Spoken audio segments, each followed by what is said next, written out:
customer service here. I'm a good friend, Brantley.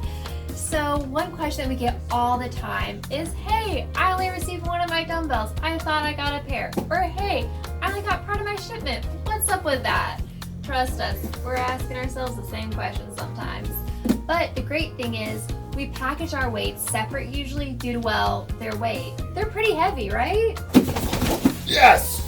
Come on, man. But look, the FedEx guys are usually thinking about the same thing.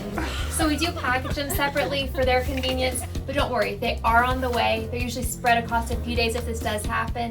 And if any issues arise, please feel free to reach out to us. We're happy to help.